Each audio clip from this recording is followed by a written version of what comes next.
कलयुगी धर्म, समाज और संतों की कहानी। कलयुगी धर्म, समाज और संतों की कहानी कि कलयुग में धर्म की क्या स्थिति होती है, उसके अनुकूल फिर समाज की क्या स्थिति होगी, और जो साधु हैं, धर्म प्रचारक हैं, उनकी क्या स्थिति होगी, लोगों का रहन सहन कैसा होगा। यह सब चर्चा इस विषय पर यहां पर मिलती है कलयुग की चर्चा में। कलयुग पतन का युग है। मानव समाज, मानव मन भयावह रूप से पतन को प्राप्त होता है। महाभारत में भी ऐसे प्रसंग आते हैं जहां पर कलयुग का वर्णन मिलता है और कलयुग को पतन का काल बताया जाता है। तो गोस्वामी तुलसीदास जी यहां पर रामचरितमानस में कलिकाल के प्रभाव से, कलयुग के प्रभाव से कैसी स्थितियां बनेंगी उसके बारे में बता रहे हैं। यद्यपि ये कथा चल रही है काकभूषणी जी और गरुड़ जी की। काकभूषणी जी ने ज्ञान, वैराग्य, विवेक, श्रद्धा, भक्ति इन सब के विषय में समझाया कि ज्ञान का क्या महत्व है। जाने बिनु ना होए प्रतीति, बिनु प्रतीति होए नहीं प्रीति, बिनु प्रीति ना भक्ति दृढ़ाई, जिमि खगपति जल की चिकनाई। कि बिना जाने विश्वास नहीं होता, बिना विश्वास के प्रेम नहीं होता, और बिना प्रेम के भक्ति दृढ़ नहीं होती, और यदि भक्ति दृढ़ ना हो तो फिर मुक्ति का कोई संभावना नहीं है, मुक्ति की कोई संभावना नहीं है। इस जड़ जगत से मुक्त हो पाना संभव नहीं है। ऐसी विचारधारा यहां पर फिर आ जाती है। तो कुछ ऐसे ही बातें गोस्वामी तुलसीदास जी भी यहां पर समझाएंगे। और काकभूषणी जी इसी तरह से जब गरुड़ जी प्रश्न करते हैं कि हे गुरुदेव, काकभूषणी जी उनके गुरु हैं, आपकी आध्यात्मिक यात्रा कैसी है, कहां से शुरू हुई, वो कौन सा समय है जब आपने यह अपनी आध्यात्मिक यात्रा को प्रारंभ किया, मुझे बताइए, और आपको इतना ज्ञान सब कैसे हो पाया।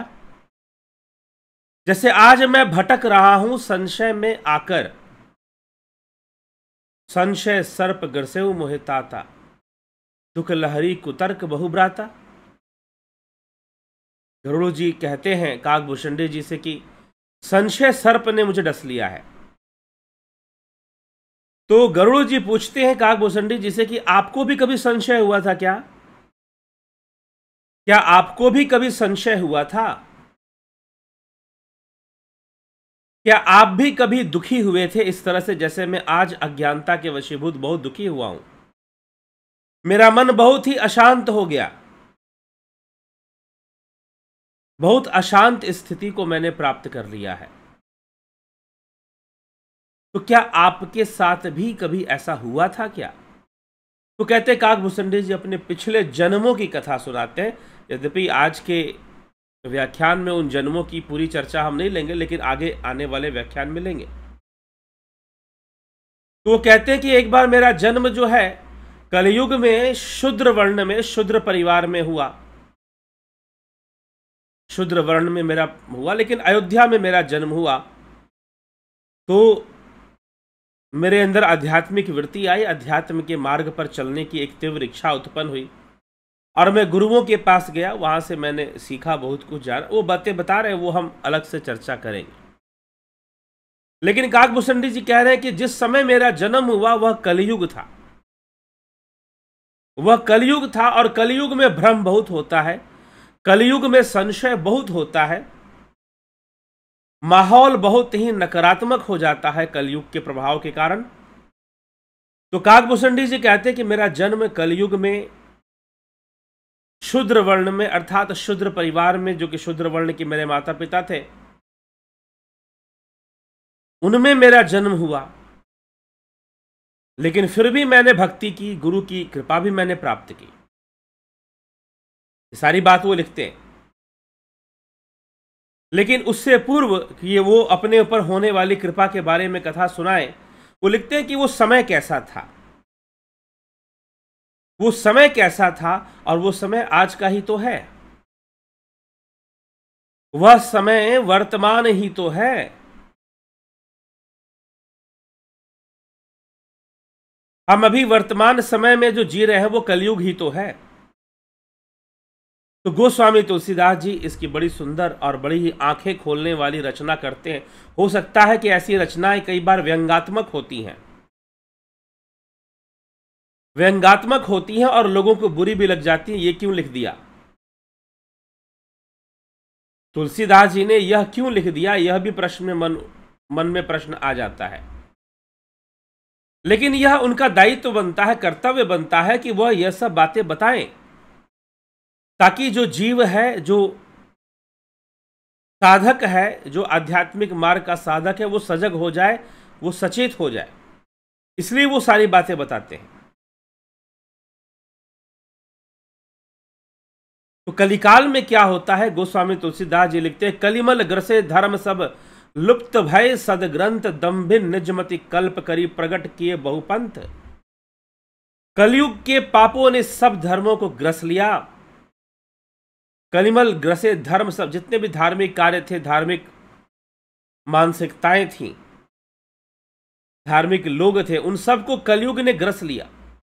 कलिमल ग्रसे धर्म सब लुप्त भय सदग्रंथ दम्भी निजमति कल्प करी प्रगट कीन बहुपंथ। और दम्भियों ने अपनी बुद्धि से कल्पना करके बहुत सारे पंथ बना दिए हैं।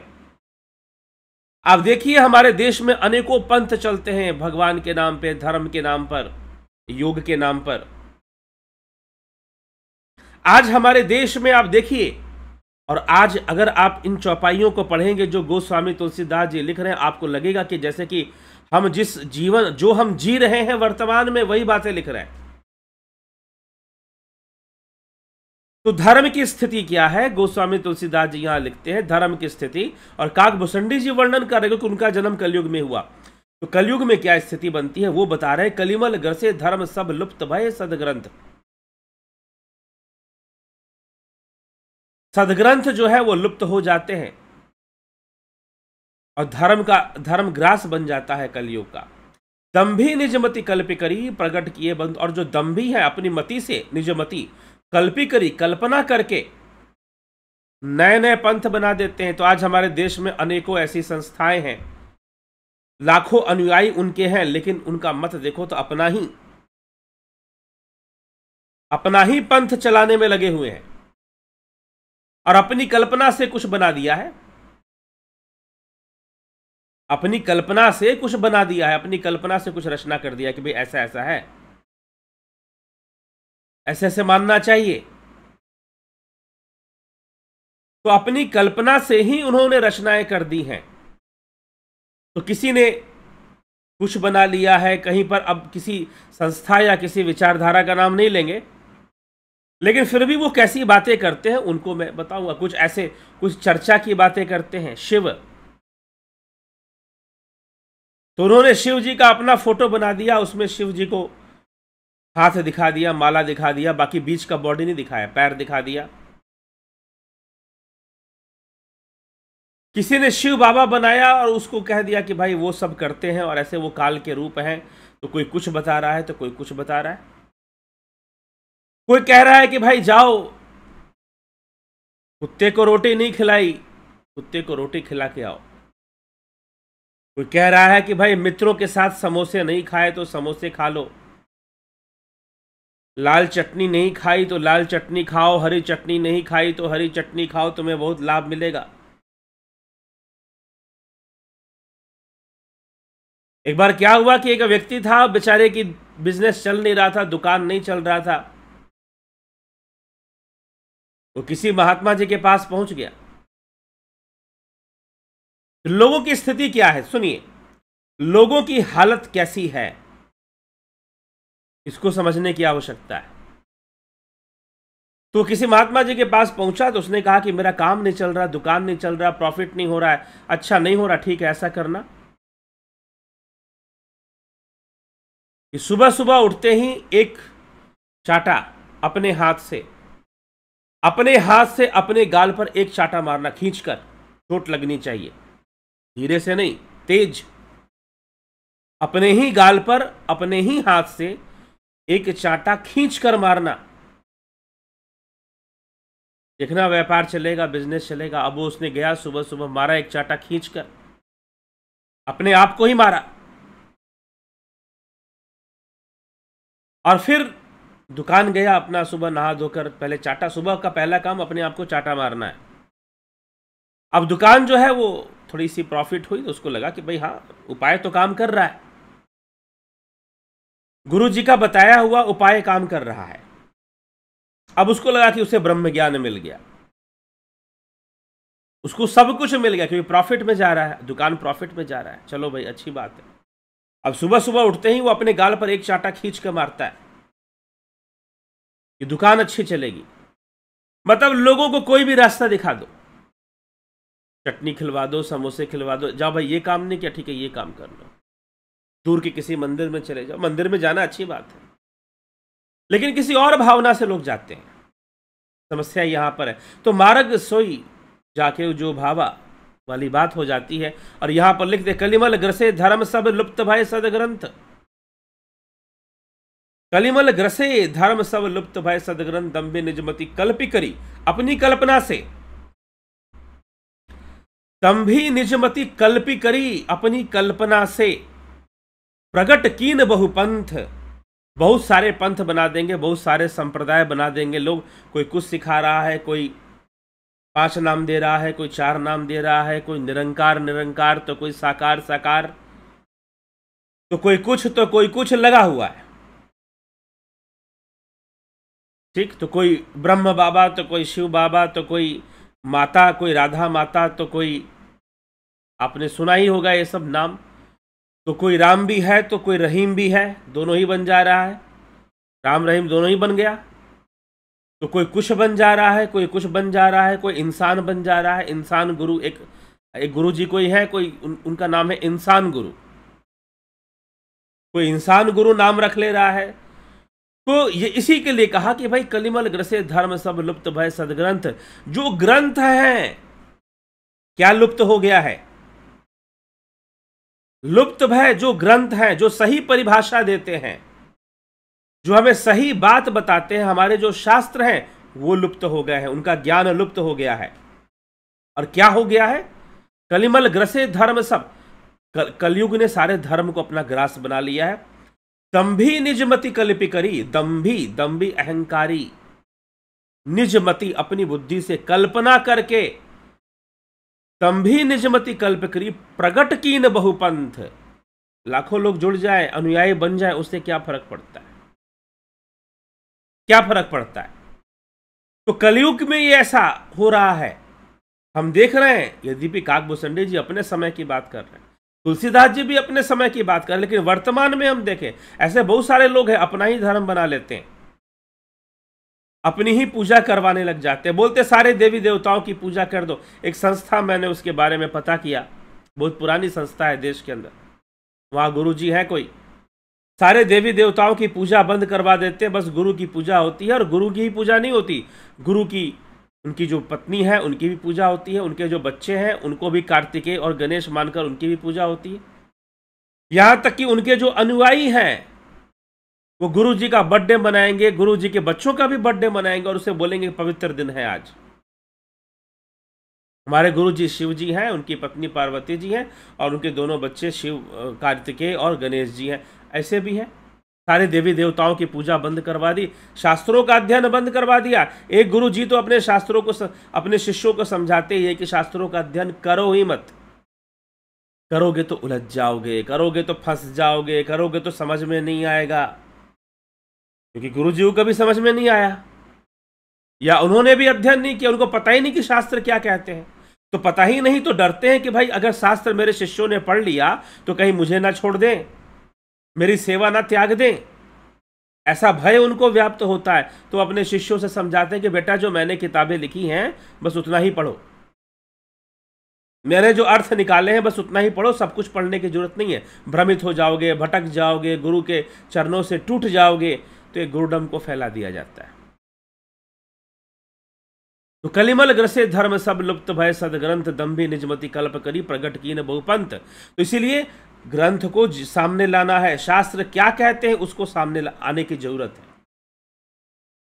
नहीं तो हम इसी चक्कर में फंसे रहेंगे। कलिमल ग्रसे धर्म सब लुप्त भय सदग्रंथ, ठीक है, लुप्त भय सदग्रंथ। तो इस तरह से अनेक बन जाएंगे, कोई कुछ बन जाएगा, कोई कुछ बन जाएगा, और अपनी अपनी मान्यता थोपने लगेंगे कि नहीं भाई हम तो ऐसे मानते, हम तो नहीं मानते कि भाई मनुष्य जो है किसी और योनि में जाएगा। अब ऐसी भी संस्था है जो कहती है नहीं, ईश्वर सर्वव्यापी कैसे हो सकता है, सुअर में तो ईश्वर हो नहीं सकता है। ऐसी संस्था है, ठीक है, जो ईश्वर है वो सर्वव्यापी नहीं है, वो तो किसी के अंदर नहीं है। हाँ, जो ध्यान करेंगे, कुछ साधना वो बताते हैं, वो करने से उनके ऊपर ईश्वर आएंगे। उनके जो परमात्मा है, जिसको भी वो अपना मुखिया मानते हैं और ऊपर वाला मानते हैं, ऊपर वाला ही मानते हैं, वो ऊपर वाला आएगा फिर। ऐसी भी मान्यताएं हैं। तो अनेकों मान्यताएं हमारे देश में, बता नहीं सकता, अनेकों मान्यताएं हैं, अनेकों मान्यताएं देखी जाती हैं। क्या शास्त्र प्रमाण है उनके पास अपनी मान्यताओं का या बातों का, या गुरु जी को भगवान कहते हैं तो किस आधार पे कहते हैं? तो इसीलिए यहां पर तुलसीदास जी लिखते हैं कि दम्भे निजमति प्रगट कीन बहु, दम्भे निजमति कलप करी प्रगट कीन बहुपंथ। कलिमल ग्रसे धर्म सब लुप्त भय सदग्रंथ दम्भे निजमति कल्प करी प्रगट किए बहुपंथ। भय लोग सब मोह बस लोभ ग्रसे शुभ कर्म सुनु हरि जान ज्ञान निधि काहू कछु कलि धर्म। सभी लोग मोह के वश हो गए और शुभ कर्मों को लोभ से हड़प लिया, और हे ज्ञान के भंडार श्री हरि के वाहन सुनिए। गरुड़ जी से कहते सुनिए, मैं कलि के कुछ धर्म कहता हूं। वर्ण धर्म नहीं आश्रमचारी श्रुति विरोधरत सब नर नारी द्विज श्रुति बेचक भूप प्रजासन को नहीं मान निगम अनुशासन। इसमें कोई वर्ण आश्रम धर्म को नहीं मानता है, ब्रह्मचर्य गृहस्थ वानप्रस्थ संन्यास, इसकी मान्यता खत्म हो जाती। सब पुरुष स्त्री वेद के विरुद्ध में काम में लग जाते हैं, और वेद के विरुद्ध बोलकर ही अपने आप को बुद्धिजीवी समझते हैं। ब्राह्मण वेदों के बेचने वाले और राजा प्रजा को खा डालने वाले हो जाते हैं। ब्राह्मण जो होता है वेदों को बेचता है, अर्थात अपनी विद्वता को बेचता है, और जो राजा है वो प्रजा को खा डालने वाला, मतलब राजा लोग अपनी प्रजा को लूटते हैं, खसोटते हैं। वेद की आज्ञा को कोई नहीं मानता है। द्विज श्रुति बेचक भूप, मतलब कि द्विज जो है व्यापारी बन जाता है। ब्राह्मण जिसको वेदों की सेवा करनी चाहिए थी वो उसका व्यापारीकरण हो जाता है। तो इस प्रकार से लिखते हैं कि ये कलयुग में होगा। मार्ग सोई जाकऊ जो भावा पंडित सोई जो गाल बजावा मिथ्या रंभ दम्भ रति जोई ताकहूं संत कहई सब कोई। जिसको जो अच्छा लगता है वही मार के, भाई मुझे तो ये अच्छा लगता है तो यही धर्म हो गया। मैंने बताया ना कि एक थप्पड़ अपने आप को मार दो, रोज सुबह सुबह एक थप्पड़ मारो अपने आप को, दुकान तो अच्छी चल रही है ना, यही सबसे बड़ी कृपा है। यही सबसे बड़ी कृपा है, दुकान तो अच्छी चल रही है ना, थप्पड़ मारो। चलो महात्मा जी ने थप्पड़ मारने के लिए कहा, अगर उस व्यक्ति को कह दिया होता तो बेटा अपना थूक फेंक कर चाट ले, तो वो भी कर लेता वो।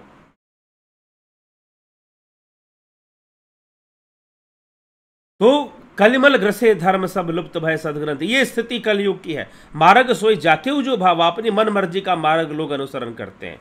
हमको तो ये सूट करता है, हमको तो वो सूट करता है, हमको तो ऐसे अच्छा लगता है, हमको तो वैसे। शास्त्र क्या कहते हैं उस मार्ग की खोज नहीं करते। शास्त्र क्या समझाना चाहते हैं उस मार्ग की खोज नहीं करते लोग।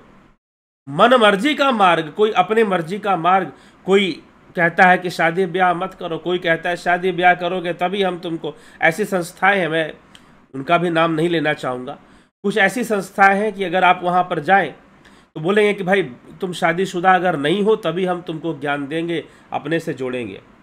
कुछ ऐसी भी संस्थाएं मैंने देखा जो कहते हैं कि नहीं, अगर तुम विवाहित हो तभी तुमको नामदान दिया जाएगा, दीक्षा दी जाएगी। अब कोई 5 नाम दे रहा है, कोई 3 नाम दे रहा है, कोई 2 नाम दे रहा है, कोई धन करवा रहा है, तो कोई कुछ करवा रहा है, चल रहा है बहुत कुछ। तो मार्ग सोई जाके जो भावा पंडित सोई जो गाल बजावा मिथ्या रंभ दम रति जोई ताकयु संत कहे सब कोई। पंडित जी कोई हो तो बुरा मत मानिएगा, गोस्वामी तुलसीदास जी भी स्वयं ब्राह्मण थे और काकभूषणी जी भी अपने पिछले जन्मों में ब्राह्मण ही थे। हाँ, इस जन्म में वो शूद्र हैं, जबकि वो इस समय वो बात कर रहे हैं। तो इसीलिए अब गोस्वामी तुलसीदास जी लिखते हैं, मार्ग सोई जाके जो भावा, पंडित सोई जो गाल बजावा, मिथ्या रंभ दम्भ रति जोई, ताके संत कहे सब कोई। जो मिथ्या फैलाना जानता हो, दम्भ रंभ फैलाना जानता हो, नेताओं की तरह जिसके पास बहुत सारे फॉलोअर हो, बहुत सारी चीजें, बहुत बाहुबल हो, वो संत हो जाता है। और जो बाहुबली है, दम्भी है, अहंकारी है और दम्भ जताना जानता है अच्छे से, लोग उसे भयभीत भी खाते, उसको प्रणाम भी करते, उसको संत भी मानना शुरू कर देते। ऐसी परिस्थिति भी आ जाती है। तो इसीलिए कहा, मार्ग सोई जाके वो जो भावा, पंडित सोई जो गाल बजावा, मिथ्या रंभ दम्भ रति जोई, ता कहूं संत कहे सब कोई। जो मिथ्या आरंभ करता है, आडंबर करता है, डिंगे हाँकता है, और जो दंभ में रत है और उसी को सब कोई संत कहना शुरू कर देते हैं। जो चमत्कार का दावा करता है कि मैं ये करके दिखा दूंगा, वो करके दिखा दूंगा, लेकिन जब असली परिस्थितियां बनती है बेचारा कुछ भी नहीं कर पाता।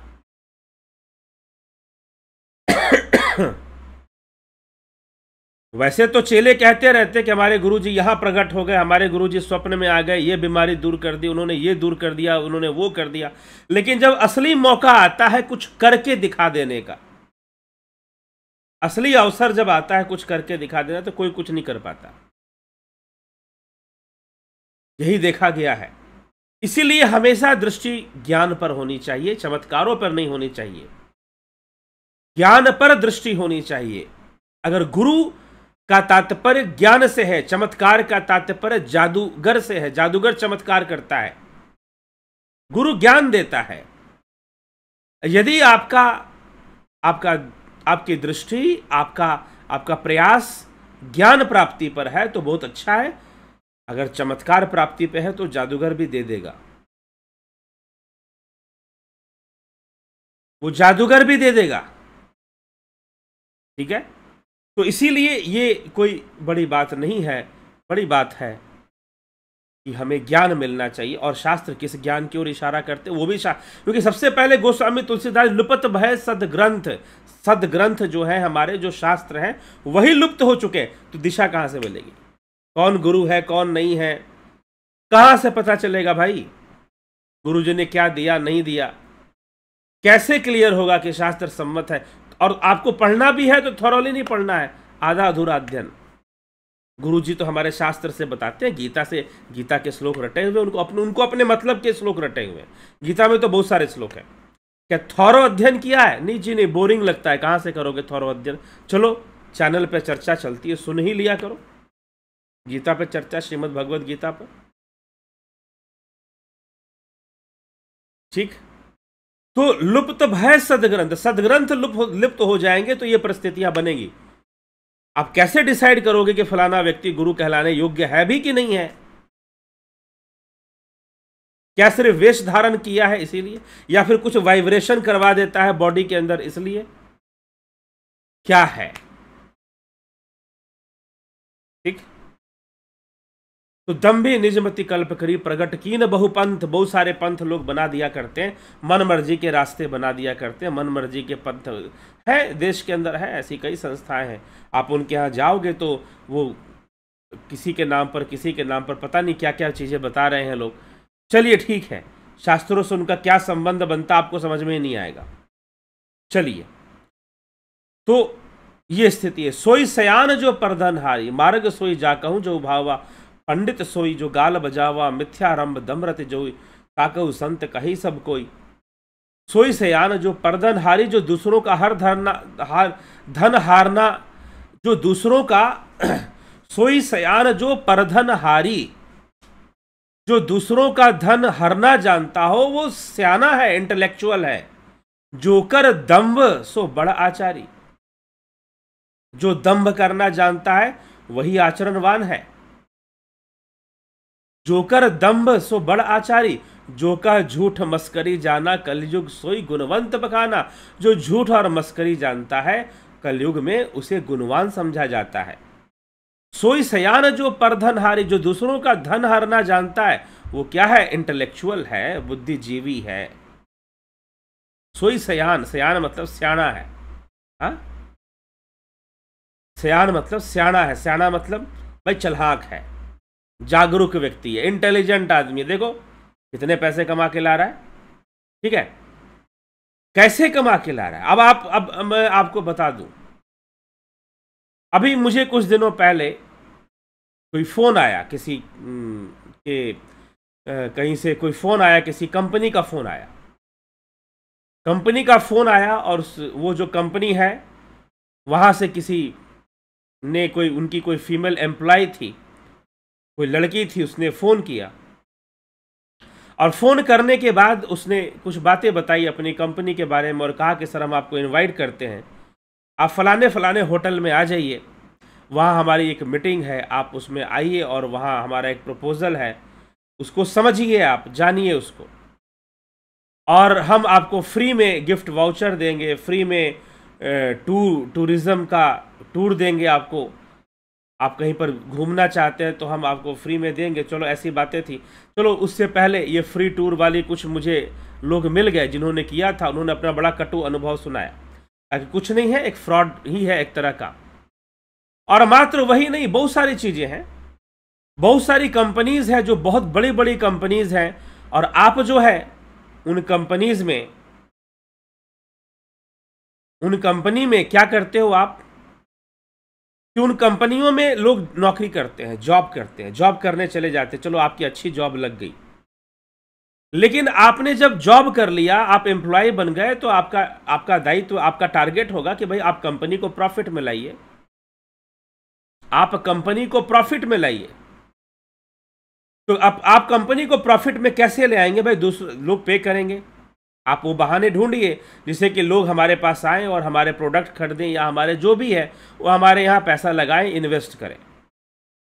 चाहे आपके साथ फ्रॉड हो रहा हो, चाहे जो भी हो रहा हो, उससे क्या फ़र्क पड़ता है। और ये चलिए, एक तो फ्रॉड होता है जो धोखाधड़ी, जो सरकार के हिसाब से गैरकानूनी है, लेकिन कई ऐसे मामले हैं जो सरकार के हिसाब से कानूनी होते हुए भी फ्रॉड की श्रेणी में आएंगे।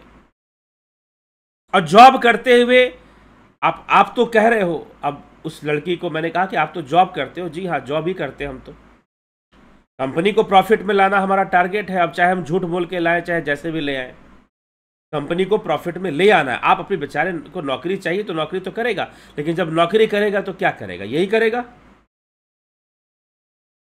तो सो सयान जो परधन हारी, धन निकलवा सकते हो। आजकल ऐड चल रहा है कि भाई विदेशों में जाकर पढ़ाई करो, कुछ अभिनेता लोग ऐड दे रहे हैं कि भाई अरे मेरा भी सपना था मैं इंग्लैंड जाके पढूं, मैं अमेरिका जाके पढूं, मेरा भी सपना था मैं जाऊं पढूं और मुझे मौका मिलना चाहिए। उनके यूनिवर्सिटीज़ भर नहीं रहे हैं, पॉपुलेशन कम है वहाँ पर, सीधी सी बात सुनिए। इसीलिए वो आपको, आपके जो अभिनेता नेता, ये सब जो एक्टर लोग हैं, भांड लोग, जो कि उनके माध्यम से वो प्रचार करवाना शुरू कर देते हैं कि भाई एडमिशन लो बाहर की यूनिवर्सिटी। उनकी सीटें नहीं भरती है, पॉपुलेशन बहुत कम है उनके देश में, कनाडा के अंदर, और आपके उत्तरी जो नॉर्दर्न यूरोप है, नॉर्थ यूरोप का जो डेनमार्क, स्वीडन, नॉर्वे, बहुत सारे पॉपुलेशन डेंसिटी बहुत कम है।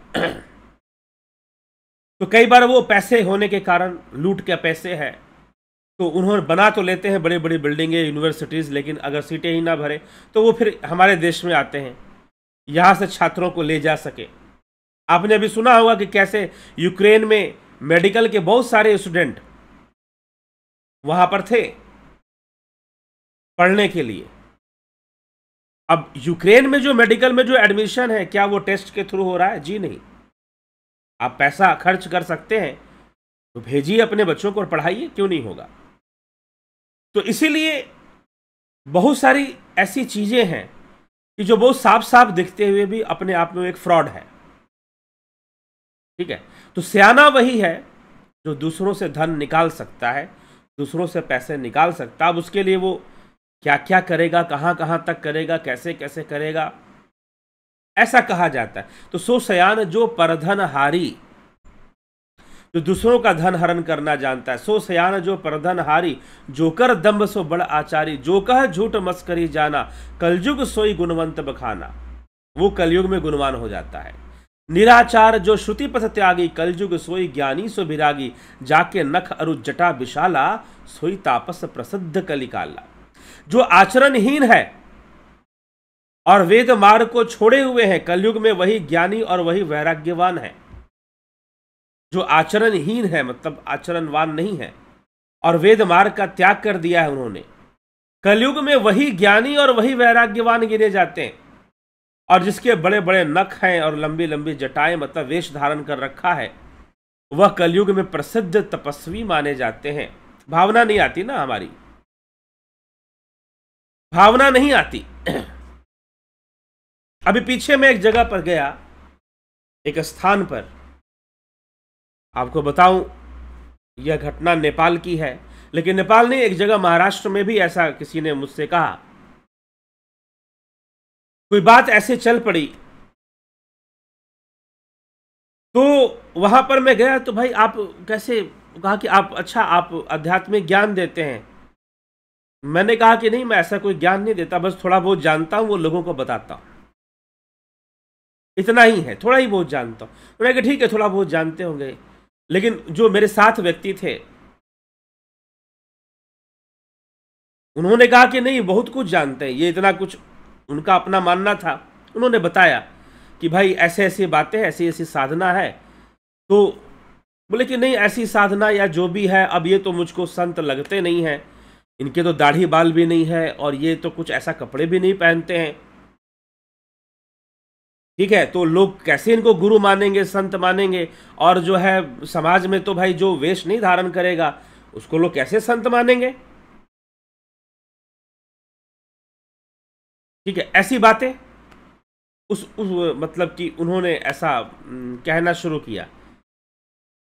तो अब जो भी वहां पर लंबी चौड़ी बातें हुई, कुछ कई बातें मैंने समझाई उनको, समझ भी गए, लेकिन बोले कि नहीं, अगर मान लीजिए कि लोग कैसे आपसे जुड़ेंगे, क्योंकि आप तो संत की तरह दिखते ही नहीं है। अगर संत की तरह दिखेंगे तो कोई भी आपको आके प्रणाम कर देगा, 2-4 रुपया आपको बड़े आराम से दे देगा, अगर आप साधु वेश में है तो। आज भी ये चीज है और मैं कई जगहों पर जाता हूं तो लोग ऐसा कहते हैं। ठीक है, ऐसी बातें कहते हैं, इसलिए तो मैं खुल के बोलता हूं कि भाई मैं कोई गुरु, कोई इस तरह का कोई संत नहीं, मैं तो बस आपको शास्त्रों का कुछ ज्ञान और कुछ साधनाएं मैंने की हैं, उनसे कई अनुभूतियां प्राप्त की हैं, तो वो मैं आपके साथ शेयर कर रहा हूं, दैट्स ऑल, और कुछ नहीं है। समस्या क्या है? समस्या यहां पर यही है, वेश प्रपंच का, और बुरी तरह से समस्या है। अभी कोई कल एक मुझे किसी की मुलाकात हुई, तो एक भाई साहब ने बताया कि ऐसे किसी संत के बारे में चर्चा चल रही थी, हमारे देश में आज भी वर्तमान में है वो।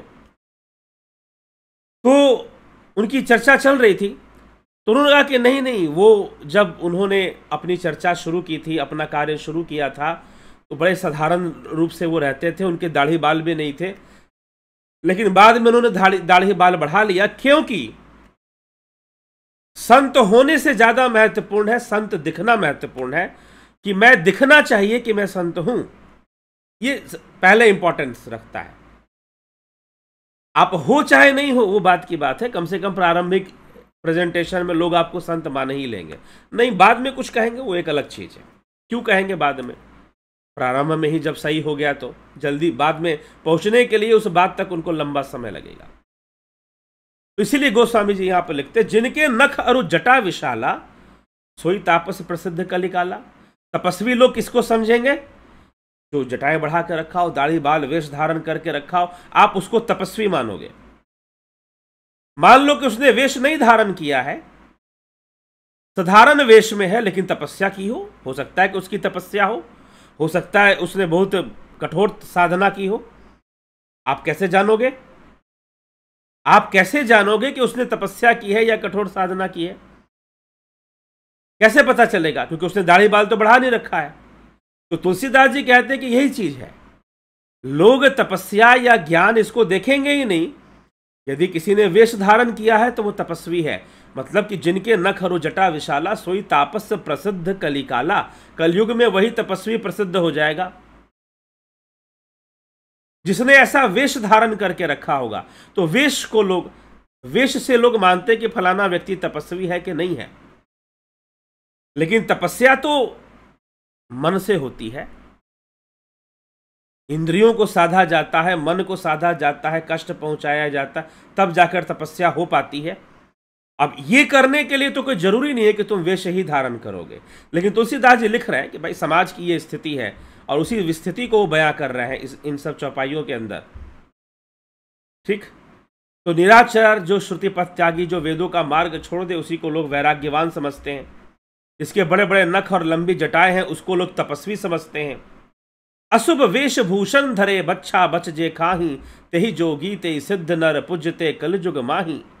जो अशुभ वेश भी धारण कर लेते हैं और जो है दाढ़ी बाल ऐसे बढ़ाते हैं, और लेकिन अब बच्छा बच खराब भोजन भी खा लेते हैं, खाने योग्य भोजन नहीं जो तामसी है उसको भी खा लेते हैं, लेकिन उनको योगी कहा जाएगा, वे ही सिद्ध माने जाएंगे और तरह तरह की चमत्कारों की कहानियां सुनाकर लोगों को भ्रमित करेंगे। और लोग इतने धैर्यहीन कि कैसे भी कोई चमत्कार हो जाए, कोई गुरु जी ऐसे दृष्टि डाले कि सारे बीमारियां दूर हो जाए,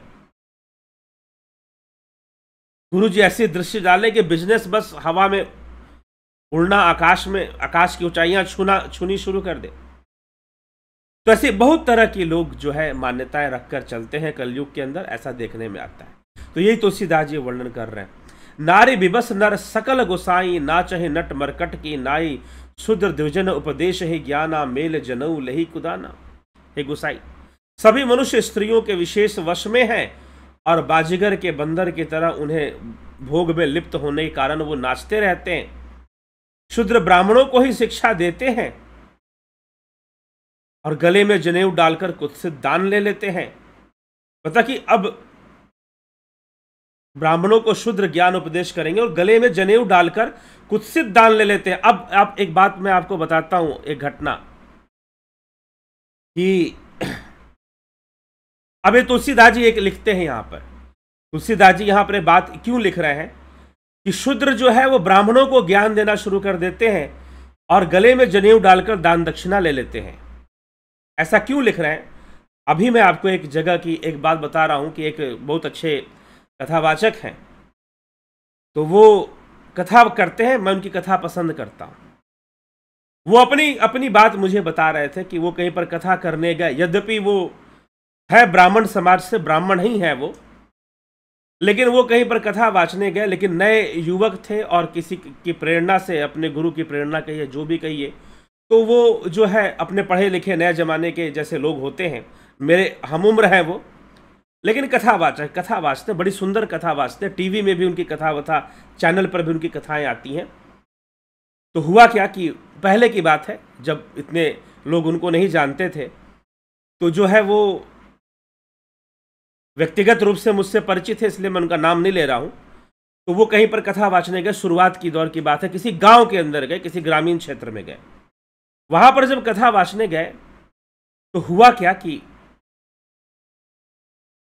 उनको अभ्यास नहीं था, वैसे तो ब्राह्मण कुल से थे, लेकिन उनको कुछ ऐसा अभ्यास नहीं था या आदत नहीं थी कि हमेशा जनेऊ पहनकर रहें, हमेशा जनेऊ पहन के रहें, ऐसा उनको आदत नहीं थी। बाद में जब उन्होंने इस कथाई करना था तो जनेऊ पहन के ही करते थे, तो उन्होंने नहीं पहन के रखा था। तो वहां पर किसी ने टोक दिया कि भाई आपने जनेऊ नहीं पहना हुआ है। अरे जनेऊ कैसे नहीं पहने हुए, आप कथावाचक हैं, ब्राह्मण हैं, आप जनेऊ नहीं पहनेंगे, ये तो ठीक बात नहीं है। मतलब कि उस व्यक्ति को ज्ञान कितना है, वो कितनी सुंदर कथा सुना रहा है और अपनी कथा के माध्यम से जो भी जागृत चेतना को लोगों के जागृत कर रहा है, वो सारी बातें खत्म हो गई और जनेऊ नहीं पहना है, वो बातें इंपॉर्टेंट हो गई। ऐसी भी चीजें देख, इसलिए यहां पर तुलसीदास जी लिख रहे भाई जनेऊ तो कोई भी धारण कर ले। क्या किसी को ज्ञानी या ब्राह्मण तुम जनेऊ धारण करने मात्र से मान लोगे? क्या जनेऊ धारण करने मात्र से ही किसी को ब्राह्मण मान लोगे या ज्ञानी मान लोगे? ये प्रश्न उठा रहे, ये प्रश्न चिन्ह तुलसीदास जी दे रहे हैं इसलिए तुलसीदास जी सीधा ज्ञान पर, अध्यात्म पर लाना चाहते कि ये बाहरी वेशभूषा से ना कोई पंडित बन जाता है और ना ही कोई ज्ञानी बन जाता है, ये समझने की बात है बाहरी वेशभूषा से। तो इसीलिए वो ऐसी ऐसी छोटी छोटी बातें जनेऊ के ऊपर उन्होंने बोल दिया। अब ठीक है, तो जनेऊ के ऊपर उन्होंने बोल दिया कि नारी विवश नर सकल गोसाई, जितने भी नर हैं नारी के वश में विवश हैं। नाचही नट मरकट की नाई, बंदर की तरह नाचते हैं। शूद्र द्विजन उपदेश ही ज्ञाना, शूद्र द्विजों को ज्ञान देते हैं। और मेल जनेऊ ले ही कुदाना, ठीक है, और गले में जनेऊ डालकर कुछ से दान ले लेते हैं, वो दान भी लेते हैं। फिर तो जनेऊ डालने मात्र से पहचान नहीं हो जाएगी कि कौन ब्राह्मण है और कौन नहीं है। ये तुलसीदास जी का कहने का मतलब है, इस पे विचार करना चाहिए। सब नर काम लोभ रत क्रोधी, देव विप्र श्रुति संत विरोधी। गुण मंदिर सुंदर पति त्यागी, भजहि नारी पर पुरुष अभागी। सभी पुरुष काम और लोभ से तत्पर और क्रोधी होते हैं। देवता ब्राह्मण वेद और संतों के विरोधी होते हैं। देवताओं का विरोधी, संतों का विरोधी। अभागिनी स्त्रियां गुणों के धाम सुंदर पति को छोड़कर दूसरे पुरुषों की ओर भी जाती हैं। कलयुग में ऐसा भी होता है। सौभागिनी विभूषण हीना, विधवन के सिंगार नबीना। गुर शीश बधिर अंध का लेखा, एक न सुनई एक नहीं देखा। सुहागन स्त्रियां तो आभूषणों से रहित और विधवाओं के आभूषण होते हैं। शिष्य और गुरु में बहरे और अंधे का सा हिसाब होता है। मतलब शिष्य और गुरु में बहरे और अंधे, जैसे एक बहरा और एक अंधा की मित्रता, गधे और कहते हैं गधे और उल्लू की मित्रता। ठीक है, कई बार ऐसे गुरु हो जाते हैं, एक शिष्य गुरु के उपदेश को सुनता नहीं है और गुरु देखता नहीं है। गुरु की स्थिति ऐसी है, लोभी गुरु लालची चेला, नरक में होए ठेलम ठेला। हरहि शिष्य धन शोक न हरहि, सो गुरु घोर नरक महु परहि। मात पिता बालकने बुलावही, उधर भरहि सोई धर्म सिखाव। हरहि शिष्य धन शोक न हरहि, शोक नहीं हरण करता, शिष्य का धन हरण करता है। वह घोर नरक में पड़ता है। माता पिता बालकों को बुलाकर वही धर्म सिखलाते हैं। जो नरक में जाने वाले हैं उनकी ऐसी गति हो जाती है। तो शिष्यों को बनाकर उनका धन तो हरण करते हैं, लेकिन शोक हरण करने के नाम पर चमत्कारों की कहानियां, बस शोक हरण नहीं करते हैं। ऐसी स्थिति बन जाती है। और गुरु शिष्य का संबंध जो है अंधे और बहरे के समान हो जाता है। एक अंधा एक बहरा, एक अंधा एक बहरा, गुरु को दिखता नहीं, शिष्य को सुनाई नहीं देता, बताएगा क्या। जब एक अंधा एक बहरा गुरु शिष्य के संबंध के बारे में कहते उल्लू और गधा का संबंध, उसको रतौंधी हो गई थी। रतौंधी मतलब रात को दिखाई नहीं देता था उसे, वो अपना रास्ता भटक गया। सुन लीजिए, गुरु और शिष्य के संबंध पर वो रास्ता भटक गया और एक पेड़ के नीचे बैठ गया कि भाई मुझे रास्ता, अंधेरा, हल्का सा सूर्यास्त हुआ, बस दिखना बंद, और पूरी रात हो गई तो कुछ भी ना दिखे उसे। जिनको नाइट ब्लाइंडनेस होता है उनको ये प्रॉब्लम होती है, पता है आपको, कुछ भी ना दिखे उसे। अब वो पेड़ के नीचे बैठ गया और रोने लगा कि भाई मैं तो रास्ता भटक गया, मैं अपने मालिक के पास घर में कैसे जाऊं। वो जो था रास्ता भटक कर, अब उल्लू बैठा था पेड़ पर। जिस पेड़ के नीचे गधा बैठकर रो रहा था उसी पेड़ पर उल्लू बैठा था। उल्लू ने देखा, करे भाई ये व्यक्ति बहुत रो रहा है, ये गधा बहुत रो रहा है, क्यों रो रहा है भाई। पूछा उससे जाकर, उसने कहा कि मुझे कुछ दिखाई नहीं देता रात को, रतौंधी की बीमारी है मुझे, नाइट ब्लाइंडनेस है। उल्लू ने कहा कि अच्छा तो चिंता मत कर, मुझे सब दिखता है। उल्लू को तो रात में दिखता है, सही बात है, उल्लू को तो रात में सब दिखता है। गधा ने कहा कि अच्छा तुम्हें सब दिखता है। जी हाँ, मुझे तो सब दिखता है। अच्छा तो फिर मेरा मार्गदर्शन करो, तुम मुझे रास्ता दिखाओ, तुम्हें तो सब दिखता है ना। अब उल्लू बन गया गुरु, गधा बन गया चेला। उल्लू ने कहा कि ठीक है, बिल्कुल दिखाऊंगा। उल्लू जो था गधे के पीठ पर बैठ, उल्लू ने बोला कि चलो सीधा चलो।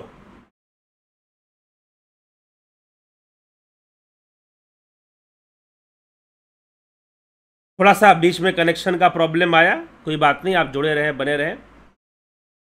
तो घुमाते घुमाते उल्लू जो है गधे को घुमा रहा है। उल्लू रात को अच्छा से देखता है, गधा नहीं देखता है। तो उल्लू गधे को बोल रहा है कि भाई दाएं चलो तो दाएं चलता, बाएं चलो तो बाएं चलता, और वो वैसे ही चलते जाता। लेकिन समय बीतता गया, सुबह हो गई और सारे जंगल में उल्लू इधर उधर घुमाता रहा। उल्लू सोचा कि चलो मुझे उड़ना नहीं पड़ रहा, गधा घूम रहा है, मैं भी घूम रहा हूं, क्या दिक्कत है। दोनों घूम रहे हैं, गधे को। और गधा बड़ा प्रसन्न कि भाई तुम्हारी नजरें तो बिल्कुल बहुत सही हैं, तुम तो बहुत अच्छा देखते हो, बहुत सुंदर देखते हो, बिल्कुल सही देखते हो, बिल्कुल एक्यूरेट देखते हो तुम तो, तुम्हारी नजरें बहुत ही अच्छी नजरें हैं तुम्हारी। मैं तो रात को देख ही नहीं पाता, मनुष्य भी नहीं देखते, लेकिन तुम अच्छा देखते हो, बहुत अच्छा सही सही रास्ता बता रहे हो। अब गधे ने खूब प्रशंसा की उल्लू की, और उल्लू को अपना जीवन समर्पित कर दिया कि भाई इतना अच्छा देखता है, सब दिखाई देता है, रास्ता दिखा रहा है, इससे अच्छा क्या हो सकता है। आंख बंद कर कर गधे ने विश्वास कर लिया कि उल्लू जो भी रास्ता बताएगा वो सही बताएगा। पूरा विश्वास हो गया गधे को। और फिर चलते चलते हुआ क्या कि सूर्योदय होने लगा, थोड़ा सा रोशनी हुई। अब गधे को तो रतौंधी दिखेगा कहां से, जब तक पूरा सूरज नहीं निकलेगा गधे को तो कुछ दिखना नहीं है। तो अब आ गया सामने गड्ढा। उल्लू का क्या, उल्लू को पता है कि मेरे पास तो पंख है, मैं उड़ जाऊंगा। उल्लू ने सोचा कि सूर्योदय हो रहा है, चलो गधे को अभी तो दिखेगा नहीं सही से, लेकिन मुझे भी दिखना बंद हो रहा है, क्योंकि जैसे सूर्य की रोशनी निकलेगी उल्लू देखना बंद कर देगा, उसकी आंखें नहीं खुल पाएंगी फिर। तो उल्लू ने क्या किया कि गधे को रास्ता दिखाता रहा, दिखना उल्लू को भी बंद हो गया, गधे का तो आंख कमजोर है ही, लेकिन झूठ मूठ का बोलता रहा, दाएं चलो बाएं चलो। एक बड़ा सा गड्ढा आया, और बड़ा सा गड्ढा जैसी आया गधा उसमें गिर गया, और उल्लू ने पंख फड़फड़ाया और जाकर बगल वाले पेड़ पे जाके बैठ गया। चलो भाई जब तक दिन रहेगा यहां बैठते हैं। और गधा बेचारा गड्ढे में गिर गया। तो अगर गुरु ऐसा बना लोगे तो फिर क्या होगा, जैसे गधे ने उल्लू को अपना गुरु बना लिया।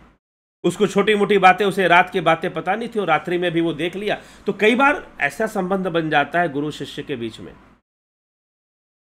तो इससे भी हमें बचना चाहिए। तो गोस्वामी तुलसीदास जी ऐसे कई बातें लिखते हैं कि कलयुग में संतों की क्या हालत है, समाज की क्या हालत है।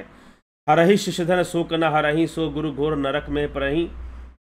ब्रह्म ज्ञान बिनु नारी नर कहीं, न दूसरी बात कौड़ी लाभ लोभ बस करहि विप्र गुरु घात। ब्रह्म ज्ञान के अलावा लोग बात ही नहीं करेंगे। जितने गुरु के चेले बोलेंगे हमारे गुरु जी ने ब्रह्म ज्ञान दिया है, हमारे गुरु जी ने ब्रह्म ज्ञान दिया है, ब्रह्म ज्ञान दिया है, ब्रह्म ज्ञान दिया है। तो तुलसीदास जी लिखते हैं कि ब्रह्म ज्ञान बिनु नारी नर कहीं, न दूसरी बात कौड़ी लागी लोभ बस करहि विप्र गुरु घात। ब्रह्म ज्ञान के सिवा कोई दूसरी बात लोग नहीं करेंगे, लेकिन लोभ के लिए, माल के लिए अपने ही गुरु की हत्या कर देंगे। कौड़ियों के लिए, पैसे के लिए अपने ही गुरु की हत्या कर देंगे, अपने ही संतों की ही हत्या कर देंगे। आजकल ऐसा भी होता है, आजकल ऐसा भी होता है, कई लोग गुरु बना देते हैं किसी को। ऐसी घटनाएं हैं, ऐसी घटनाएं भी हैं देश के अंदर कि जहां पर शिष्यों ने ही कुछ संस्थाओं, अब उन संस्थाओं का क्या नाम लिया जाए छोड़िए, शिष्यों ने ही गुरु की हत्या कर दी। क्यों गुरु की हत्या कर दी शिष्यों ने? क्योंकि उनको पूरा संस्थान का जो पैसा था, संस्थान के नाम पर बहुत, अभी कुछ ही वर्ष पहले तो आपने सुना होगा हमारे देश के एक बहुत बड़े मठाधीश, बहुत बड़े सन्यासी, उनकी आत्महत्या की खबर सुनने को मिली थी। कुछ महीनों पहले की बात है, 2021 की बात है। लेकिन आत्महत्या उन्होंने क्यों की? अपने एक शिष्य से परेशान होकर। अभी तक भी उसका रहस्य नहीं सुलझा है कि वो आत्महत्या थी कि हत्या थी। लेकिन जो नोट दिया था उन्होंने कि अपने कुछ शिष्य से, शिष्यों का नाम भी नहीं लिखा उन्होंने, अपने कुछ शिष्यों से परेशान होकर गुरुजी ने आत्महत्या कर ली थी। मठाधीश थे, उनका भी नाम नहीं लेता हूं, आप खुद ही सर्च कर लो कि 2021 में हमारे देश के बहुत बड़े मठाधीश ने, जो किसके साथ बैठने वाले थे? स्वयं राज्य के मुख्यमंत्री प्रधानमंत्री से मिलने जुलने वाले उस लेवल के एक सन्यासी ने, एक मठाधीश ने आत्महत्या कर ली थी। पिछले वर्ष की बात है। ठीक, तो षड्यंत्र चलते हैं। बड़े बड़े आश्रम, बड़ी बड़ी जमीनें, प्रॉपर्टी, आश्रमों के अंदर षड्यंत्र चलता है। गुरु जी के नाम पर आ गया ना, सब आ गया। गुरु जी को मारो, खत्म करो, फ्रीजर में बिठा दो, उनको बॉडी को फ्रीजर में दबाए रखो। ऐसी कई कहानियां हैं, ऐसी धार्मिक संस्थाओं में। आप ठीक है, आप जाओ, प्रवचन सुनो, निकल के आ जाओ, बात अलग है। वहां के कुछ प्रोडक्ट ले लो, वहां कुछ साधना सिखा दी, कर लो। लेकिन जब सिस्टम में जाओगे तो बहुत सारे षड्यंत्र चलते हैं। सिस्टम में जाओगे तो बहुत सारे षड्यंत्र चलते हैं। तो कई बार नेता लोग गुरु जी के पीछे पड़े हुए हैं, तो कई बार शिष्य ही गुरु को खत्म करने के पीछे पड़ा हुआ है, तो कई बार गुरु जी अपने ही शिष्यों को मरवा रहे हैं, पिटवा रहे हैं। भाई ये तो मेरे मार्ग में बाधा बन रहा है, तो कई बार गुरु जी भी शिष्यों को मरवाते हैं। पॉलिटिक्स शुरू हो जाती है, राजनीति शुरू हो जाती है, गंदे खेल शुरू हो जाते हैं। चाहे कितने भी भारी संख्या में अनुयायी क्यों ना हो, बहुत तरह की बातें शुरू हो जाती हैं, बहुत तरह की चीजें शुरू हो जाती हैं। ऐसा देखने में आता है। ठीक है, तो इसीलिए संस्थाएं बनाने के बजाय लोगों को ज्ञान देना ही महत्वपूर्ण कार्य है। लेकिन संस्था बनाकर, प्रॉपर्टी बनाकर, बहुत सारी चीजें बनाकर ये कई तरह की समस्याएं जरूर आती हैं। ये देखने में आता है और साफ साफ आता है। और गोस्वामी तुलसीदास जी आज से 500 वर्ष पहले उन्होंने रामचरितमानस लिखी, तो वो लिख रहे हैं। और जो वो लिख रहे हैं आज हम लोग के समाज में वो दृष्टिगोचर है, दिखाई दे रहा है, साफ साफ दिख रहा है।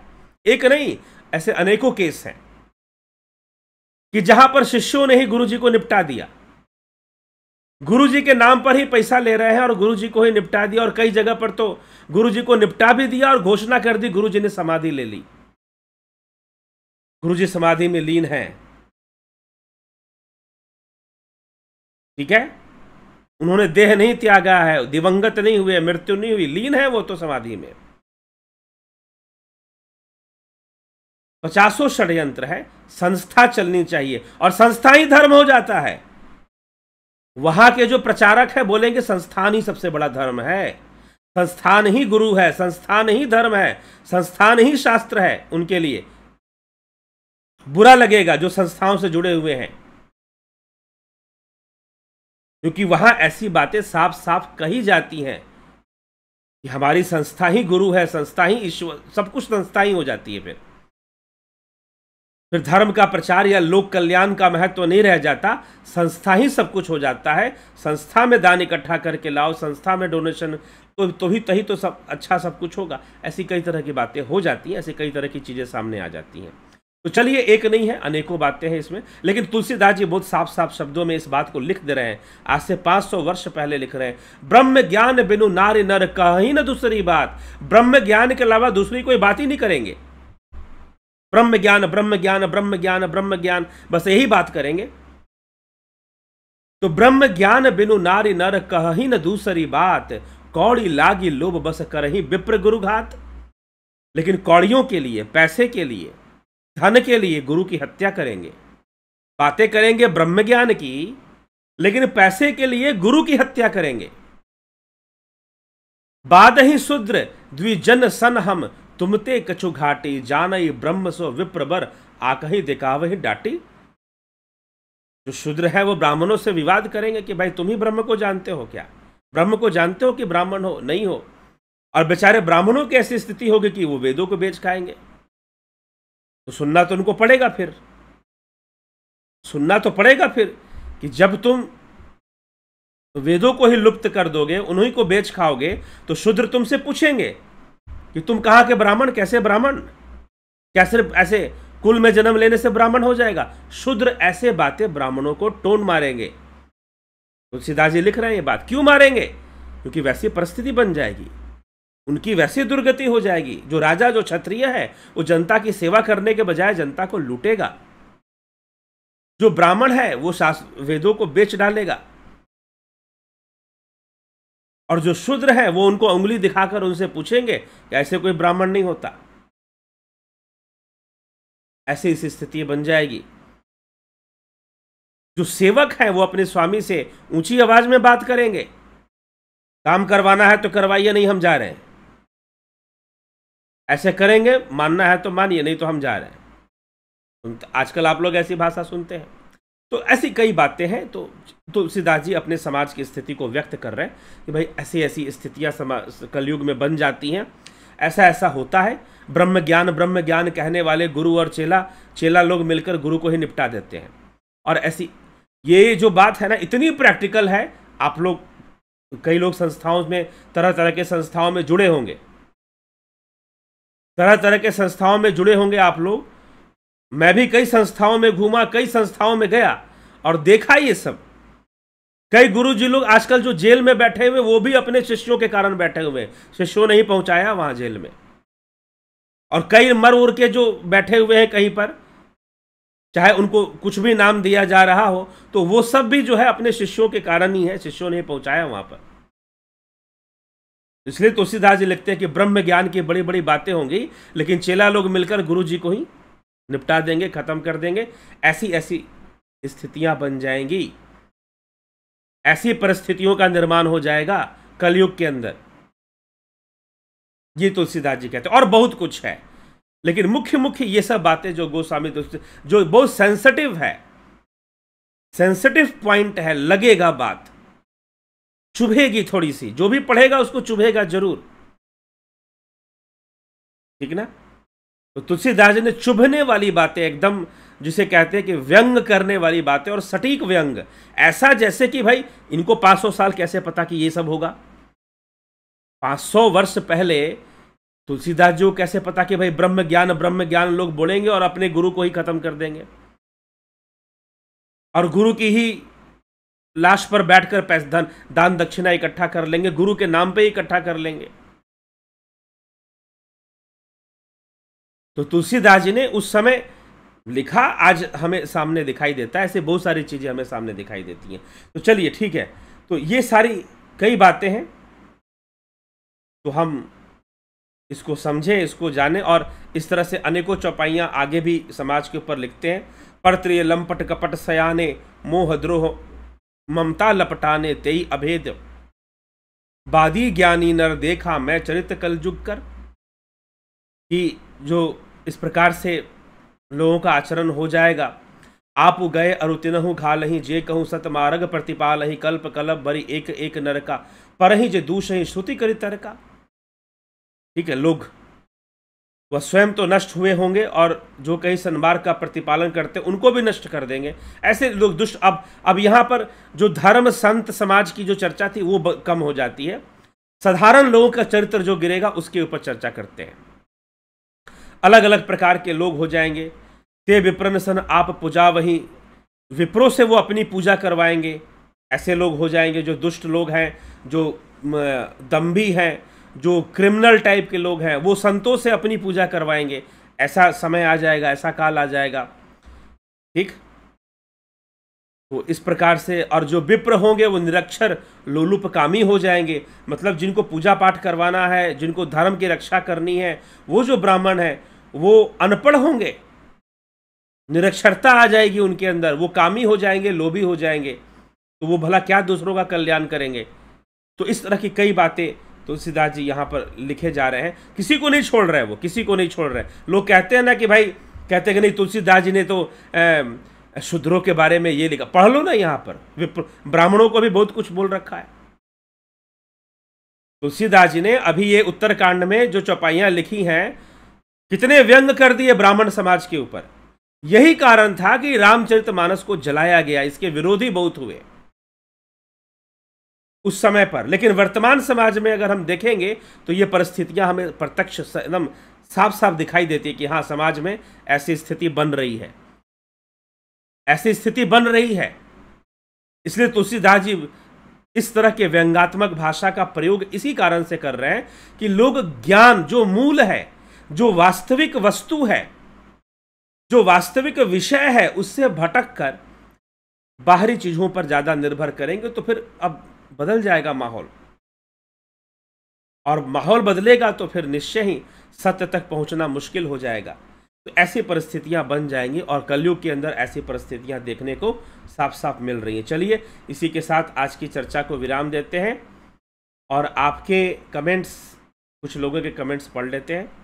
संत कुमार भाटी जी, बहुत अभिनंदन है। कमलेश खैरनर जी, श्वेता कुमारी जी, गोविंद प्रसाद नीमा, विनोद कुमार जी, रमेश पेशवानी, कन्हई कुमार, राजू पाल, कन्हई कुमार, विनोद सूद, रूपलाल विश्वकर्मा, सविता नायक जी, दिनेश सोलंकी, बबीता धीमान, रतन सिंह, ए.के. त्यागी, बिस्लाल बहादुर सिंह, सरोज कृष्णानी, राकेश मराठे, एम प्रसाद, कुंभाराम, घनश्याम सरोदे, एम प्रसाद जी, विनीता अग्रवाल जी, कमलाखन, पीखू कुचाड़िया, सतीश मास्टर, भगवती यादव, माँ राजेश्वरी, पारजी जी, कुंवर जी, बंधु डफ, सरोज साहू, विष्णुचंद्र मौर्य, मिथिलेश सिंह, राकेश कुमार साहू, प्रफुल्ल पटेल। जय महादेव, जय श्री कृष्ण। ठीक है जी, जय श्री राम। देवा शिरडी साई पर भी बोलो।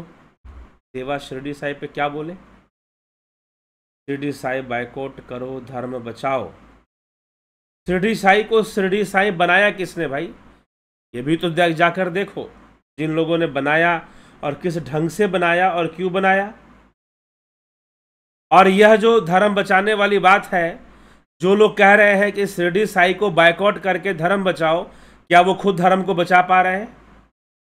बहुत सारी बातें हैं, लोग मुझसे कहते हैं, बोलते हैं, मैं उनका उत्तर देता हूं। कई वीडियोस में मैं उन पर, और भी एक किसी ने कहा है कि भाई हिंदू सोया हुआ है, हिंदू। मैं कह रहा हूं कि जो बोल रहा है हिंदू सोया हुआ, पहले वो खुद ही सोया हुआ है।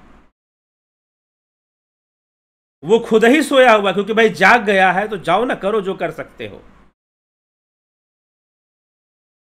जाग गया है, जागा हुआ व्यक्ति अकेले चलने का दम रखता है।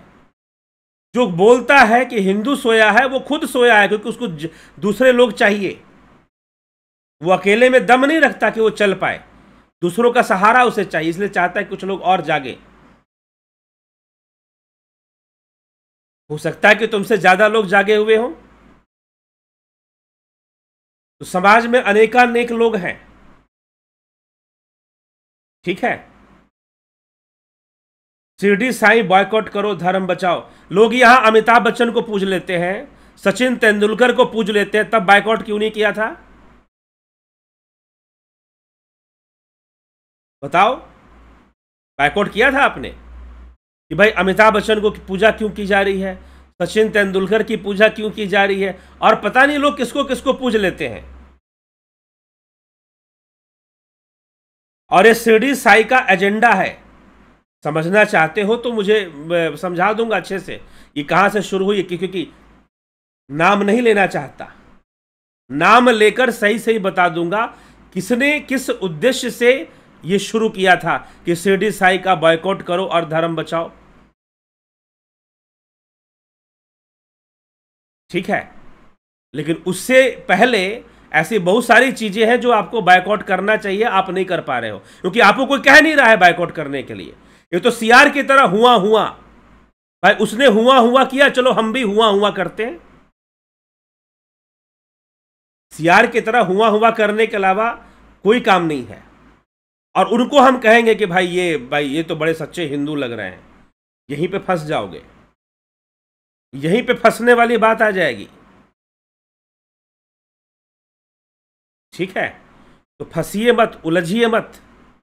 उलझेंगे तो निश्चय ही अपने धर्म को समझिए, मूल शास्त्र को समझिए। अगर वो समझ पा रहे हैं तो सनातन को समझ पा रहे हैं, नहीं तो सिर्फ हुआ हुआ कर रहे हैं। सियारों की भांति हुआ हुआ करने के अलावा कोई काम नहीं है। बिना जाने समझे क्या रिजल्ट निकल जाएगा बताओ? शिरडी साई को बॉयकॉट कर दिए, क्या रिजल्ट ले आओगे? क्या हिंदू बहुत जाग जाएंगे? क्या जाग जाएंगे? कितने मुसलमान हैं जो शिरडी साई को मानते हैं? शिरडी साई के मंदिर में कितने गैर हिंदू जाते हैं ये बता दीजिए। 101% हिंदू के अलावा कोई नहीं जाता वहां। ठीक है, तो क्वेश्चन मार्क किस पे उठा रहे हैं बताइए? क्या फर्क पड़ जाएगा, क्या अंतर आ जाएगा? किसी मूर्ख ने आपको इस काम में लगा रखा है, वो महामूर्ख है और आप भी महामूर्ख है, सीधी सी बात। ठीक है, और ना समझ आ रहा हो मुझे फोन कर लेना, मैं बता दूंगा। जो भी ऐसा कह रहा है, जो भी बोल रहा है, उसका इतिहास खोल के दिखा दूंगा कि जिस व्यक्ति ने ये मूवमेंट छेड़ा था कि शिरडी साईं का बॉयकॉट करो, जिस व्यक्ति ने, मैं उसे व्यक्ति ही कहूंगा, भले ही वो किसी मठ का मठाधीश हो, उनका अपना बैकग्राउंड क्या है जब पता चलेगा तो समझ में आएगा कि किस उद्देश्य से ये मूवमेंट छेड़ा गया था, उसका टारगेट क्या था, लक्ष्य क्या था। और इसमें कोई वीरता नहीं है, किसी भी हिंदू समाज की इस बॉयकॉट में कोई वीरता नहीं है। कोई कुछ नहीं कर लोगे, कुछ बहुत बड़ा नहीं ये बना लोगे कुछ, उससे बहुत बड़ी बड़ी समस्याएं हैं, उससे बहुत बड़ी बड़ी टॉपिक्स है जहां आपको बॉयकॉट करना चाहिए, आप नहीं करते क्योंकि आपको कहा नहीं जा रहा करें, क्योंकि आपका अपना विवेक ही नहीं है कि किसका बॉयकॉट करना है किसका नहीं करना है।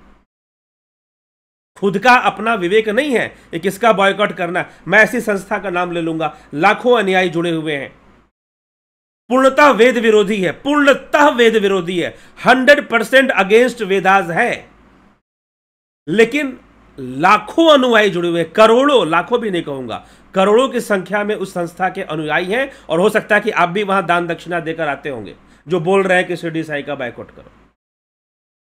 और उस संस्था में जाकर स्वयं प्रधानमंत्री, राष्ट्रपति तक उस संस्था में पहुंच जाते हैं, लेकिन 100% वेद के अगेंस्ट विचारधारा है, 100% गारंटी के साथ बोल रहा हूं। आपको किसी ने बताया नहीं कि उसका बायकॉट करना चाहिए, आपको किसी ने नहीं बताया कि उसका बायकॉट करना चाहिए, तो आप नहीं करोगे, ठीक है।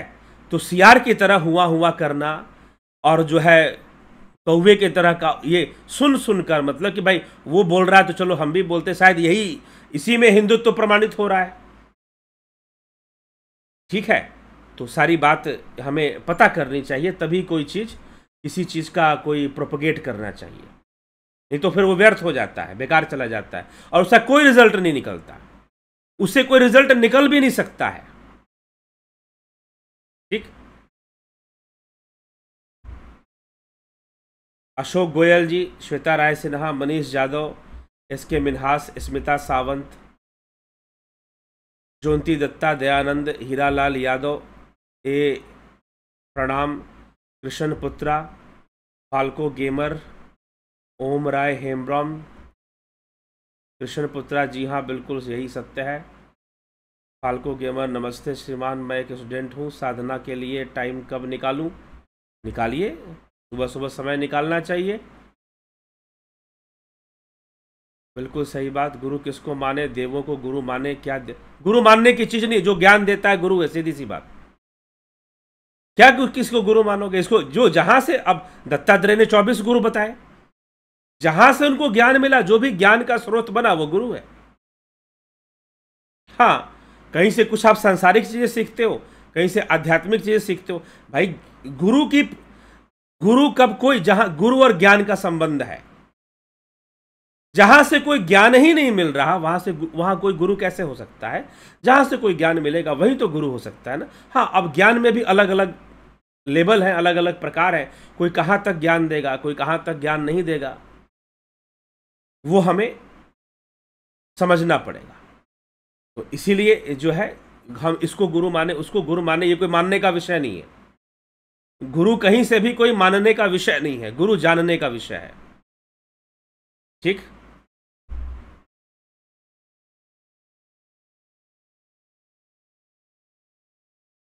चलिए, पंकज सोनी जी, बहुत बहुत अभिनंदन आप सभी का। इसी के साथ मैं विराम देता हूं आज की चर्चा को। कल फिर मिलते हैं लाइव चर्चा में, और जागृत होने की आवश्यकता है।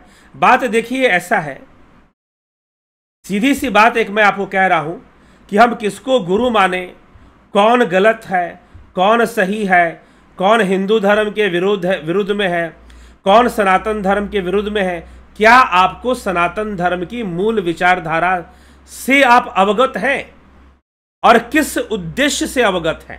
प्रश्न यह है, किस उद्देश्य से अवगत है? क्या आप सिर्फ विवेक चूड़ामणि पढ़ रहे हैं?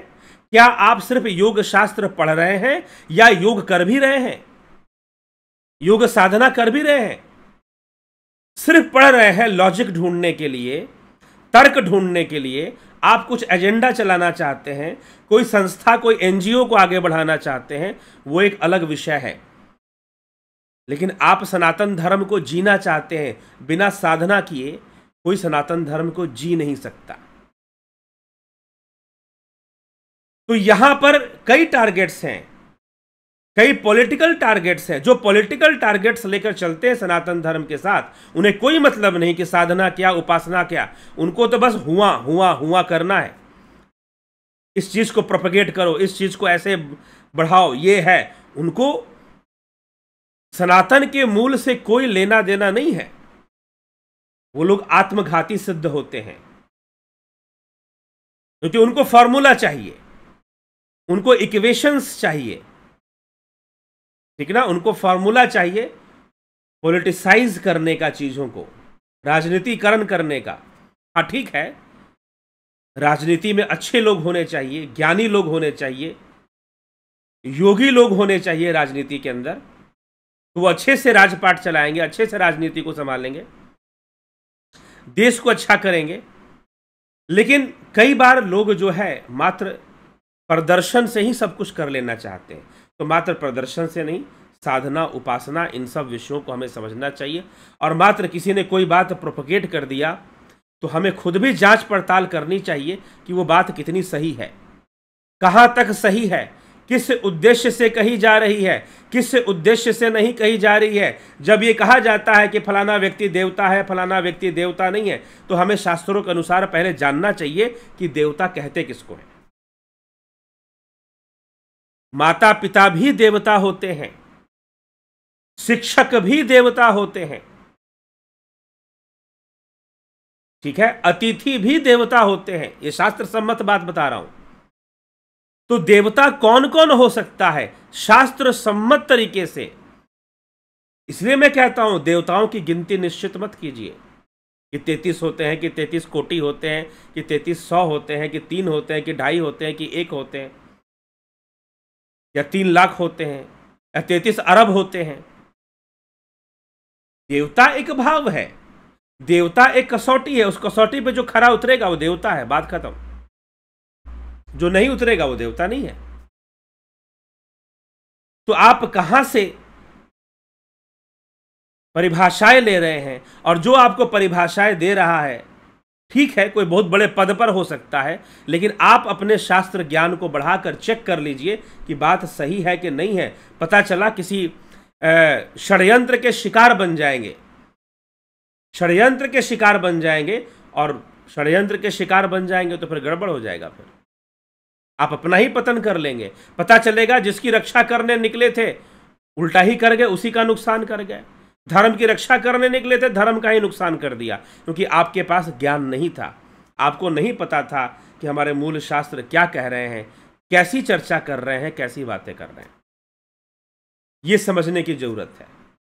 इसलिए बहुत सारी बातें हो सकती हैं, और जब तक हम नहीं समझते इन सब बातों को, हम शिकार बन सकते हैं तरह तरह के षड्यंत्रों का। इसलिए कई लोग मेरे पास आते हैं, कहते हैं कि हिंदू सोया हुआ है, हिंदू। मैं कहता तुम सोए हुए हो, इसलिए तुमको लगता है कि सब सोए हुए हैं।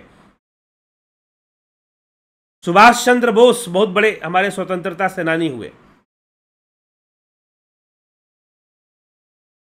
कोई उनका साथ नहीं दे रहा था। वो कांग्रेस उन्होंने छोड़ दिया, उनको निकाल दिया गया, वो छोड़ दिए। कोई बिल्कुल अकेले थे, कोई भारत में कोई नेता, कोई पार्टी, कोई उनका साथ नहीं दे रहा था। लेकिन उनको अपना काम करना था, वो चल पड़े। यदि तो डाक सुने कोई ना आश्चर्य, तुम अकेला चलो रे। अगर तेरे अंदर चलने का दम है, अगर तू कहता है कि मैं सच्चा हिंदू हूं, तो सोए को जगाने के चक्कर में मत पड़ो, अपना काम करो, ठीक है। तो इसलिए जो चिल्ला रहा है कि हिंदू सोया है, हिंदू सोया है, वो खुद सोया हुआ है, मरा हुआ इंसान है शायद वो, इसलिए वो दूसरों को जगाने में लगा हुआ है। तुम्हें जितना पता है, तुम्हारे अंदर जितनी प्रतिभा है, तुम्हारे अंदर जितना ज्ञान है, उसका प्रयोग करो और आगे बढ़ो। नहीं तो विकसित करो अपने आप को, ठीक है, विकसित करो अपने आप को। इसलिए जो व्यर्थ में चिल्ला रहे हैं जो लोग कि हिंदू सोया, वो खुद सोए हुए हैं। सच्चाई ये है, क्योंकि उनकी दाल नहीं गल रही कि 4 लोग उनके पीछे घूमे। अकेले चलो ना भाई, अकेले दम पे करके दिखाओ। आप अपना कर्म कीजिए और सत्य पूछिए, तो इतिहास वही बनाते हैं जो अकेले चलते हैं, जो किसी की प्रतीक्षा नहीं करते कि वो जागेगा तो मैं चलूंगा। जी नहीं, तुम चलो, तुम अपना कार्य करो। जब तुम जाग कर चलोगे तो तुम देखोगे कि तुम्हारे चलने के आवाज से दूसरों की नींद अपने आप खुल जाएगी।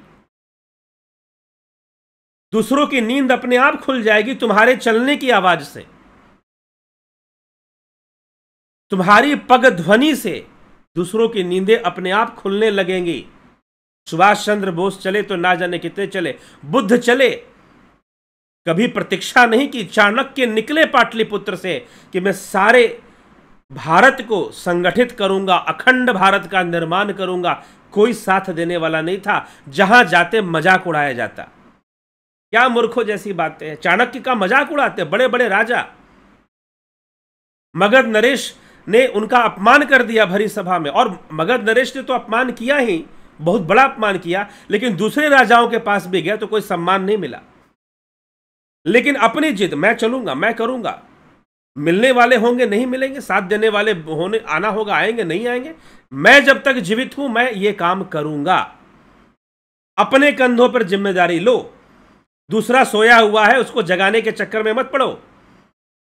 अगर धर्म के लिए कुछ करना चाहते हो और कर सकते हो, अपने कंधों पर जिम्मेदारी लो। जो सोया हुआ जो चिल्लाते हैं वो मूर्ख है, और वो खुद मरे हुए हैं, सोए हुए से भी ज्यादा बदतर स्थिति में है। ठीक है, तो अपने कंधे पर जिम्मेदारी लेकर भैया जो कर सकते हो करो, बनो आगे। यदि वाकई में जगे हुए हो तो तुम्हारी पग ध्वनि सुनकर दूसरों की नींद अपने आप खुल जाएगी, चिंता मत करो। लेकिन जो दूसरों को जगाने के चक्कर में पड़े हुए हैं और अपने आप को बड़ा बुद्धिजीवी समझ रहे हैं कि भाई हिंदू सोया हुआ, चलो उसको जगा देते हैं, तो सच पूछो तो भैया कहीं गड़बड़ी है तुम्हारी सोच में। जरा अपने आप को देख लो सही से, कहीं तुम ही तो नहीं सोए हुए हो।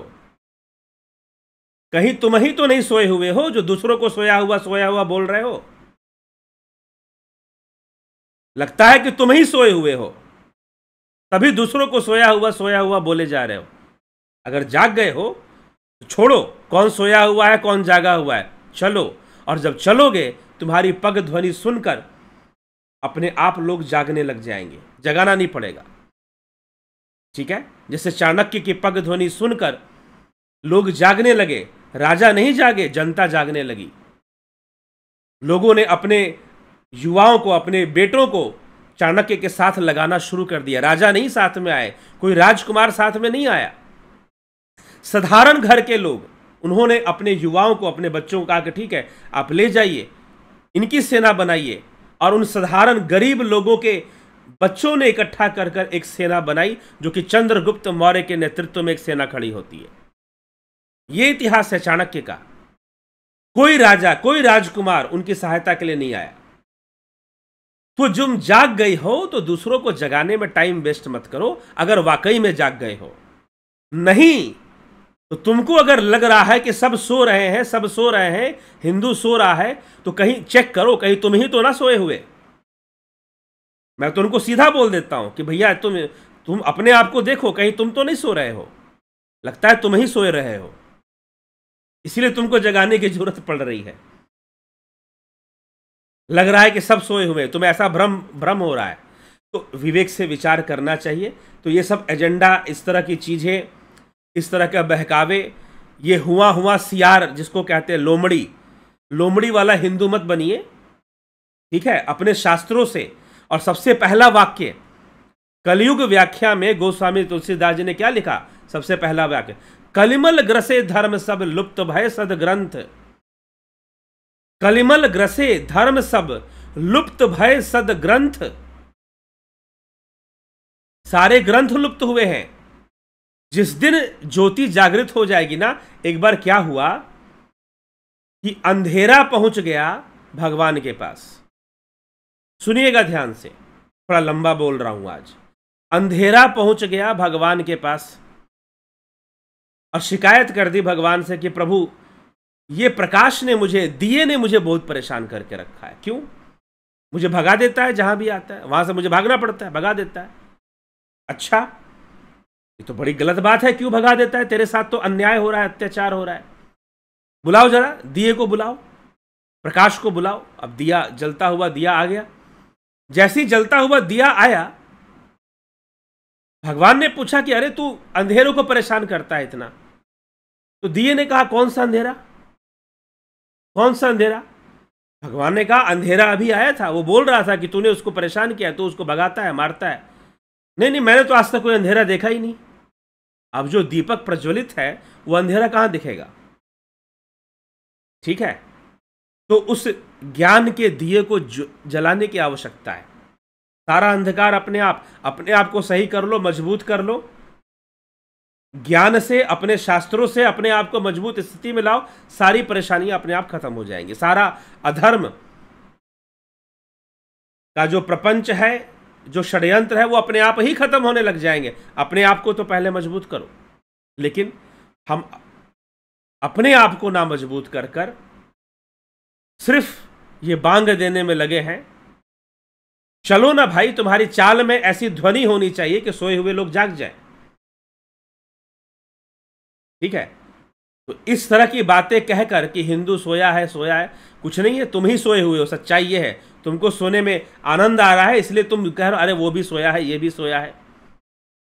ऐसी प्रपंच से, ऐसी व्यर्थ की फिजूल बातों से दूर रहना चाहिए। ठीक है, तो वही बेहतर है।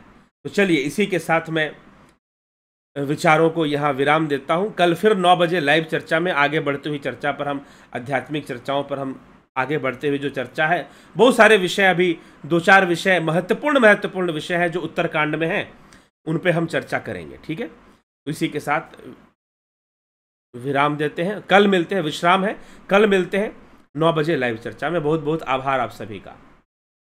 किसी कोई बात बुरी लगी हो उसके लिए क्षमा प्रार्थी हैं, और अगर अच्छी लगी हो तो सब इस सनातन धर्म की ही सुंदरता है, उसी के अंदर इतनी अच्छाई है जो कुछ अच्छा बोल पा रहे हैं। तो आप जो है जरूर शेयर करें, लोगों तक पहुंचाएं इस चर्चा को, और ताकि लोग विचार करें, सोचें और विचार कर आगे बढ़ें। ठीक है, विराम लेते हैं।